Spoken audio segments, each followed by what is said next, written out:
Assalamualaikum dan selamat pagi murid-murid. Diharapkan murid telah pun bersedia untuk sesi PDPR kita pada hari ini. Murid-murid jangan lupa untuk bersarapan pagi terlebih dahulu supaya murid-murid dapat tenaga dan meneruskan sesi pembelajaran kita pada hari ini.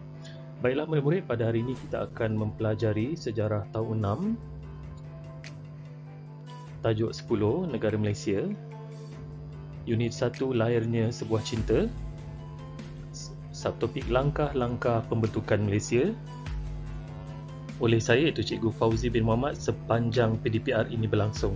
Mari kita ke slide seterusnya.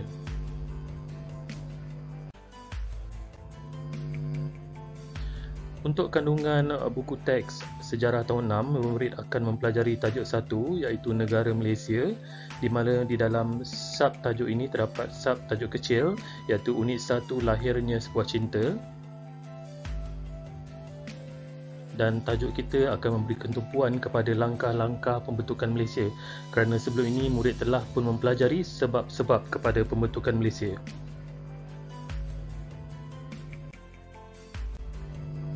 Murid-murid, ini merupakan dokumen penjajaran kurikulum DPK sejarah tahun 6 di mana murid-murid akan mempelajari standard kandungan 10.1 iaitu pembentukan Malaysia, standard pembelajaran kandungan asas iaitu 10.1.4 langkah-langkah pembentukan Malaysia dan kandungan tambahan kewarganegaraan iaitu 10.1.7 merasakan perasaan bangga terhadap pembentukan Malaysia.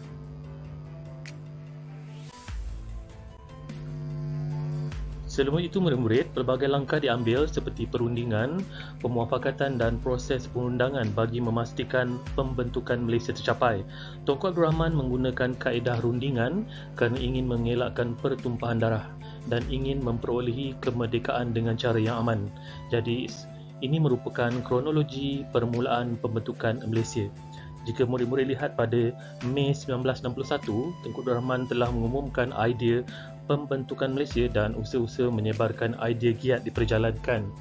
Dan pada Julai 1961, iaitu Jawatankuasa Perundingan Perpaduan Malaysia, JPPM telah ditubuhkan bagi memberi penerangan tentang pembentukan Malaysia.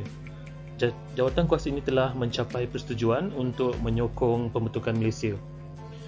Kita lihat juga pada Januari 1962, Suruhanjaya Cobalt ditubuhkan, di mana Suruhanjaya ini terdiri daripada Lord Cobalt sebagai pengurusi, Sir Anthony Abell, Sir David Watterson, Datuk Wong Pauni dan Tun Muhammad Ghazali Syafi'i. Hasil tinjauan menunjukkan majoriti penduduk Sabah dan Sarawak bersetuju menyertai Malaysia.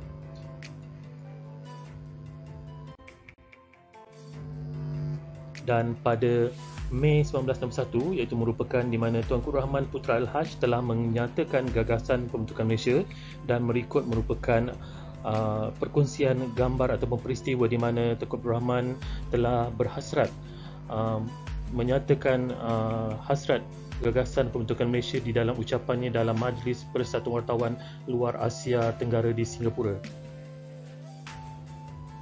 Ini merupakan ahli Suruhanjaya Cobalt yang ditubuhkan.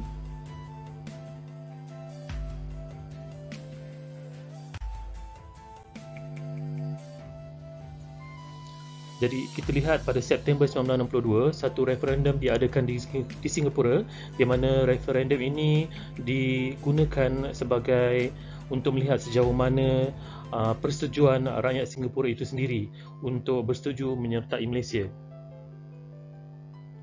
Pada Julai 1963, Kerajaan Persekutuan Tanah Melayu dan British telah menerima candangan laporan Suruhanjaya Cobalt. Hasilnya, persetujuan dicapai untuk menubuhkan Malaysia dan perjanjian telah ditandatangani oleh wakil kerajaan British Persekutuan Tanah Melayu Sarawak Borneo Utara yang dikenali sekarang sebagai Sabah dan juga Singapura. Kita lihat juga pada Ogos 1963, pembentukan Malaysia sebenarnya mendapat tentangan daripada Indonesia dan Filipina, di mana Indonesia dan Filipina akhirnya bersetuju untuk menyelesaikan masalah dengan bantuan Pertubuhan Bangsa-Bangsa Bersatu. Masalah ini terjadi di mana Filipina menyatakan bahawa Borneo Utara iaitu Sabah merupakan wilayah Filipina sendiri, dan di mana Indonesia juga melancarkan konfrontasi menyatakan bahawa ingin menubuhkan Indonesia Raya, termasuk sekali di dalam Indonesia Raya itu adanya Persekutuan Tanah Melayu.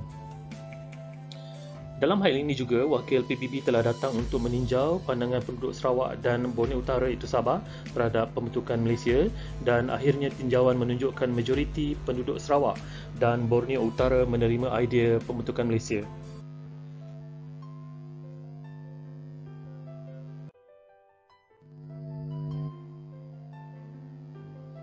Pada September 1963, iaitu di mana Malaysia telah diisytiharkan secara rasmi yang disertai oleh negeri Sabah, Sarawak dan juga Singapura ketika itu, dan ini merupakan gambaran di mana peristiwa pengisytiharan tersebut diadakan di negeri-negeri yang kita dapat lihat di dalam slide ini. Tidak lupa juga Singapura pada 2 tahun terakhir telah pun keluar daripada Malaysia secara rasmi pada 9 Ogos 1965, di mana penyataan ini telah pun kita bincangkan pada slide ataupun video kit Kendiri PDPR yang sebelum ini berkenaan dengan sebab-sebab penubuhan Malaysia.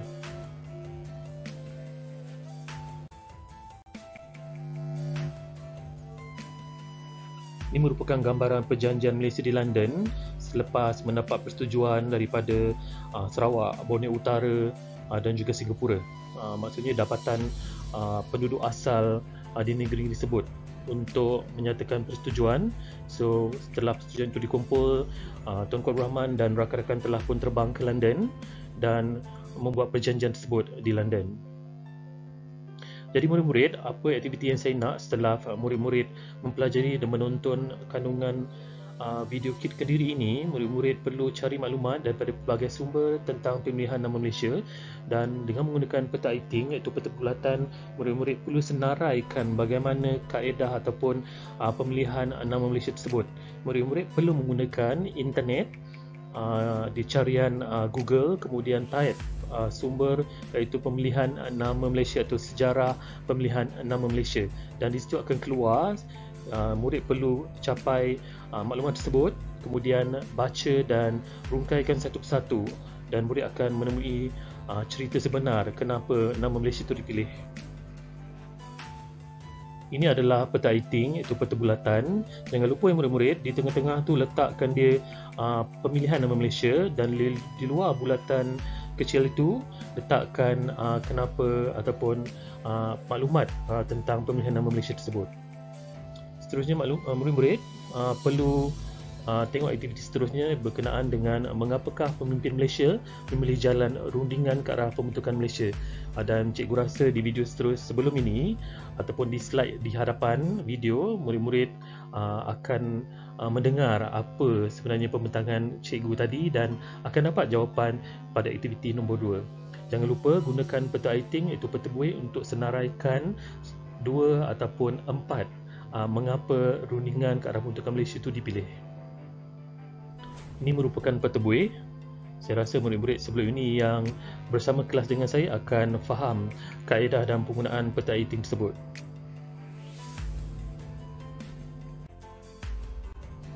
Cakna minda, aktivitinya. Cikgu mahu murid-murid cari bagaimana merasakan perasaan bangga terhadap pembentukan Malaysia. Kenapa Malaysia terbentuk?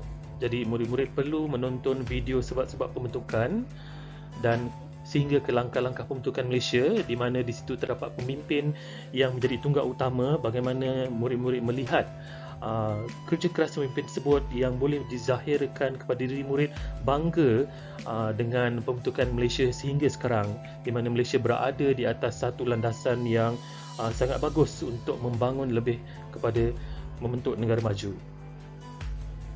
Di sini juga murid-murid perlu gunakan peta iting iaitu peta bulatan untuk menyenaraikan rasa bangga.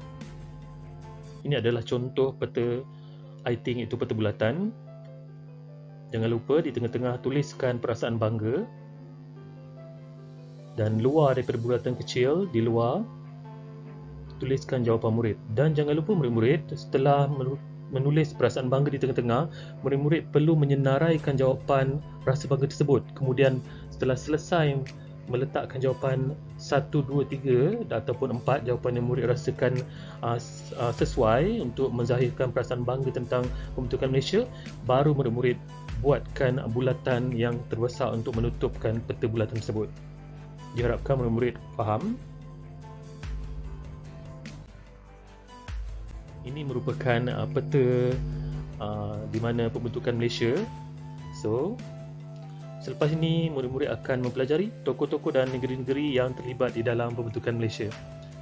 Sekian, terima kasih. Kita berjumpa lagi di sesi PDPR yang akan datang. Assalamualaikum warahmatullahi wabarakatuh dan salam sejahtera.